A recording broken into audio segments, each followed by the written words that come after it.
로마서 6장 1절에서 4절 저와 번갈아 교독하시겠습니다.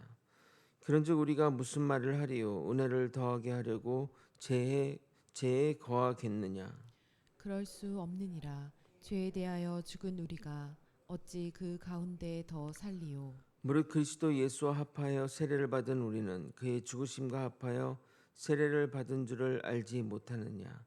그러므로 우리가 그의 죽으심과 합하여 세례를 받음으로 그와 함께 장사되었나니 이는 아버지의 영광으로 말미암아 그리스도를 죽은 자 가운데 살리신과 같이 우리도 또한 새 생명으로 가운데서 생하게 하려 함이라. 아멘. 아담의 불순종으로 인해 인류의 세상에 죄가 들어왔고 아담의 후손인 인류는 죄인이 되었습니다. 죄의 결과는 사망이니 우리 모두는 예외 없이 사망에 이르게 되었습니다. 그러나 하나님은 우리를 불쌍히 여기서 우리의 죄를 위해 예수님을 보내셔서 죄를 대속함으로 우리는 의인이 되었고 생명을 얻게 되었습니다. 그리고 예수를 믿는 자는 그의 자녀가 되는 축복까지 누리게 되었습니다. 우리는 주로 인해 의롭게 된 자들입니다.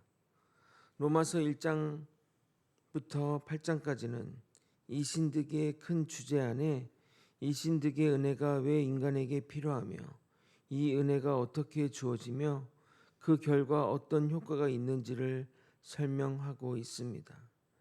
이것을 신학적 키워드로 말씀드리면 죄와 심판, 칭의와 성화, 그리고 최후 승리까지 다룰 것인데 우리가 지금까지 죄와 심판, 그리고 칭의까지 다룬 것입니다. 이제 우리가 살펴볼 6장은 성화에 관한 말씀을 전할 것입니다. 하나님은 믿음을 통해 그의 백성을 의롭다 선언하시고 그것에 그치지 않고 성도를 실제 의롭게 하시는 일로 이끄십니다. 이 가운데 하나님의 놀라운 방법이 숨겨져 있습니다. 이 주제로 며칠간 살펴볼 것인데 여러분의 신앙생활 가운데 큰 유익이 될 것입니다. 오늘은 성도가 성화의 삶을 살아야 하는 근거가 제시될 것입니다. 우리를 거룩한 삶으로 이끄시는 하나님의 열심을 깨닫는 시간이 되길 예수 그리스도 이름으로 소원합니다. 사도 바울은 지금까지 인간이 죄인이라는 절망적 상황 가운데 인간이 의롭게 되는 것은 율법 준수나 행위가 아닌 오직 믿음으로만 가능하다는 이신칭의 복음을 전해왔습니다. 그러나 이 말을 듣는 이에 따라 율법과 행위를 멸시하는 자리로 나아갈 위험성이 있다는 것입니다. 특히 사도 바울은 5장 20절에서 죄가 더한 곳에 은혜가 넘쳤다고 말하였기에 혹여나 죄를 장려하는 것 아니냐 하는 율법주의자들의 비판에 직면할 수 있게 된 겁니다. 그래서 사도 바울은 자문자답하는 형식으로 앞으로 제기될 문제를 스스로 묻고 답하는 형식을 취한 것입니다. 1절을 여러분이 한번 읽어보도록 하겠습니다. 함께 읽겠습니다. 시작. 그런즉 우리가 무슨 말을 하리요? 은혜를 더하게 하려고 죄에 거하겠느냐? 우리가 죄를 지을 때마다 하나님이 용서해 준다고 하니 계속 죄를 지어도 되는 것 아니냐? 그런 생각을 하는 사람이 있을지 모르지만 만약 이런 생각을 가진 자가 있다면 그는 그리스도인이 아닙니다. 그런 생각을 가졌다는 것은 죄에 대한 애통함이 없는 것인데 그런 자에게 하나님은 은혜를 베풀지 않습니다. 하나님은 죄를 회개하는 자에게 용서를 베풀지 입술로만 잘못했습니다라고 한다고 용서하는 분이 아니십니다. 우리 하나님은 인격적인 하나님이십니다. 기계적으로 용서하시는 분이 아니라는 사실을 잊어서는 안 됩니다. 이러한 질문에 대해 사도 바울이 답합니다. 2절을 읽도록 하겠습니다. 그럴 수 없느니라. 죄에 대하여 죽은 우리가 어찌 그 가운데 더 살리요. 인간의 죄 때문에 하나님의 은혜가 임한 것은 맞지만 이 둘은 계속해서 공존할 수 없습니다. 죄가 은혜를 밀어내거나 은혜가 죄를 용납하지 않거나 하는 것입니다. 그러나 이것이 가능하기 위해서는 전제되어야 할 것이 있습니다. 그것은 모든 죄의 은혜가 임하는 것은 아니라는 겁니다.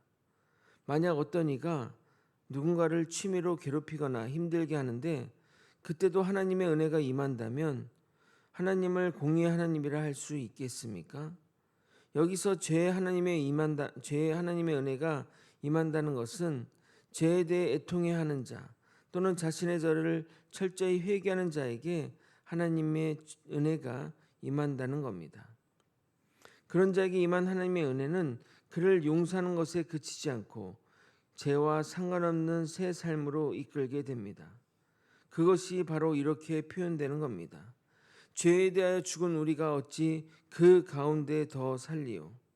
이 말은 죄에 대해 죽은 우리가 죄 가운데 살 수 없다는 말이 아니라 당위성에 관한 것, 즉 죄 가운데 살아서는 안 된다는 것입니다. 그럼에도 죄 가운데 살겠다는 것은 은혜를 모르는 자의 행동이며 믿는 자의 모습이라 할 수 없는 것입니다.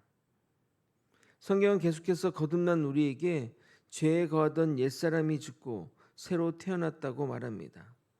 물론 이 말은 예수를 믿는 순간 모든 사람이 완전하게 되어 다시는 죄를 짓지 않게 된다는 뜻은 아닙니다. 칭의는 단번에 이루어지지만 성화는 점진적으로 이루어져서 예수를 믿는 자 가운데 또 사는 가운데 실수도 하고 범죄에 빠지기도 하는 것입니다. 이것을 법적으로 의인은 되었지만 여전히 죄성을 지닌 육체 가운데 사는 한 사단이 지배하는 세상의 죄악을 완전히 극복할 수 없다는 것입니다. 그래서 사도 바울은 이렇게 고백하는 겁니다. 로마서 7장 24절 오라 나는 공고한 사람이로다. 이 사망의 몸에서 누가 나를 건져내랴. 사도 바울의 이 고백 가운데는 육체로 살기 때문에 그 끝없이 밀려 들어오는 죄의 소욕의 욕구들에 대해 고백하며 그것을 괴로워하는 것입니다. 그럼에도 믿음으로 칭의된 자가 죄에 계속하여 머물 수 없는 이유는 그가 죄에 대해 죽은 자이기 때문입니다. 죄에 대해 죽었다는 것은 더 이상 죄의 영향을 받지 않는 또는 죄로부터 이미 분리된 상태라는 겁니다. 이 말은 죄악된 세상에 살면서 연약한 우리가 여전히 죄를 짓고 있는 현상을 부인하는 것은 아닙니다. 죄의 문제를 완전히 해결하신 그리스도와 연합한 성도는 본질상 죄의 형벌로부터 면제되었다는 것을 말하는 겁니다. 즉 육신이 연약하여 죄를 지을 수 있으나 죄의 권세가 성도의 삶을 지배하지 못하며 죄로 인한 사망이 성도의 삶을 주관할 수 없다는 것을 말하는 겁니다. 그런데 만약 죄가 주관하는 삶이라면 회개에 나오지도 않고 하나님께 용서도 빌지 않을 것입니다. 그런 자는 죄책이 없는 자이며 신앙의 양심의 화인을 맞아 양심이 작동하지 않는 자입니다. 그런 자는 불신자라 보면 됩니다. 그러므로 이 말은 믿음 안에 있는 성도들에게 하는 말인 것입니다. 그럼 죄에 대해 죽었다는 것이 무슨 의미일까요? 그것이 3절에서 언급되고 있습니다.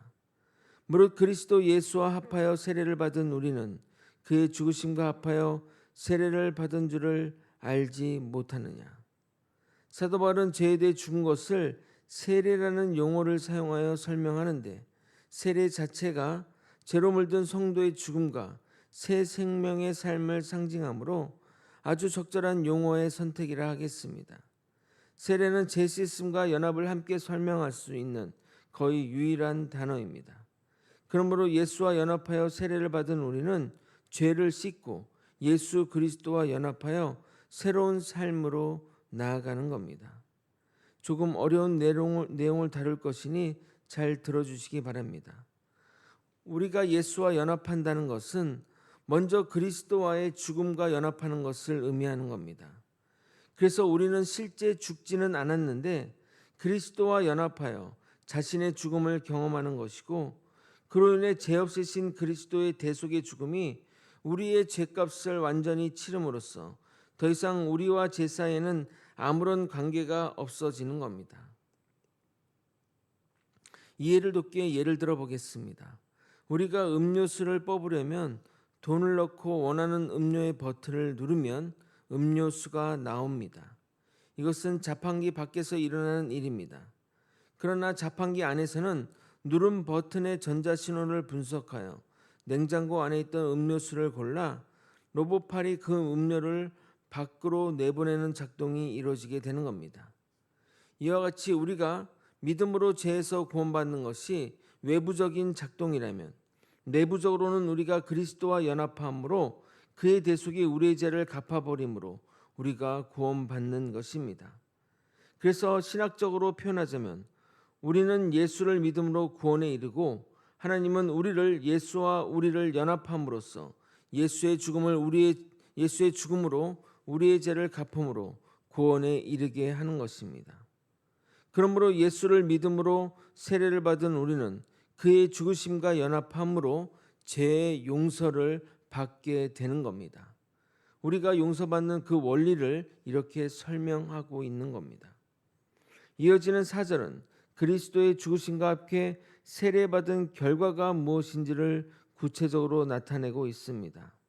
그것은 바로 우리의 장사됨입니다. 4절을 여러분이 한번 읽어보도록 하겠습니다. 시작. 그러므로 우리가 그의 죽으심과 합하여 세례를 받음으로 그와 함께 장사되었나니 이는 아버지의 영광으로 말미암아 그리스도를 죽은 자 가운데서 살리심과 같이 우리로 또한 새 생명 가운데서 행하게 하려 함이라. 그러니까 그리스도와 함께 세례 받음으로 그와 함께 장사되었나니, 즉 그리스도와 함께 세례를 받은 것은 그와 함께 장사되었다는 결과를 낳았다는 의미입니다. 여기 장사되는 대상은 우리의 죄이자 죄인의 성품 옛사람이 장사되었다는 말입니다. 그러나 그 성도가 그리스도와 연합하여 바른 세례는 죄에 속한 옛사람이 죽어 매장되는 것으로 끝나지 않습니다. 하나님은 우리를 그리스도께서 부활하신과 같이 새 생명으로 부활하게 만드는 것이 목적이라 하겠습니다. 여기서 우리가 반드시 명심해야 할 것은 우리가 부활의 생명체가 되려면 죽는 것이 우선해야 된다는 겁니다. 죽지 않았는데 부활한다는 것은 말이 되지 않기 때문입니다. 만약 죽지 않았는데 부활한다면 좀비와 같다 하겠습니다. 그러므로 완벽한 부활체가 되려면 우리의 죄를 완전하게 죽이는 것이 선행되어야 합니다. 우리가 부활한다는 것은 우리의 죄가 죽었다는 것을 말하는 겁니다. 우리의 죄를 십자가에 못 박는 우리가 되길 소망합니다. 말씀을 정리하겠습니다. 우리는 예수를 믿음으로 예수와 연합되었고 우리의 죄는 장사되었습니다. 그러므로 우리는 죄 가운데 살 수 없습니다. 죽은 자를 꺼내서 살릴 수 없듯이 우리 죄는 죽었기 때문입니다. 물론 우리는 죄의 경향성, 즉 죄성이 있기 때문에 과거의 습관을 따라 죄를 짓기도 합니다. 그러나 그 죄에 계속 머물러 있다면 그는 믿는 자라 할 수 없습니다. 우리는 새 생명 가운데 행하여야 할 존재들입니다. 만약 예수를 믿은 지 오래지만 과거의 죄에서 벗어나지 못하고 산다면 그는 예수와 연합된 자가 아니며 믿는 자라 할 수 없을 것입니다.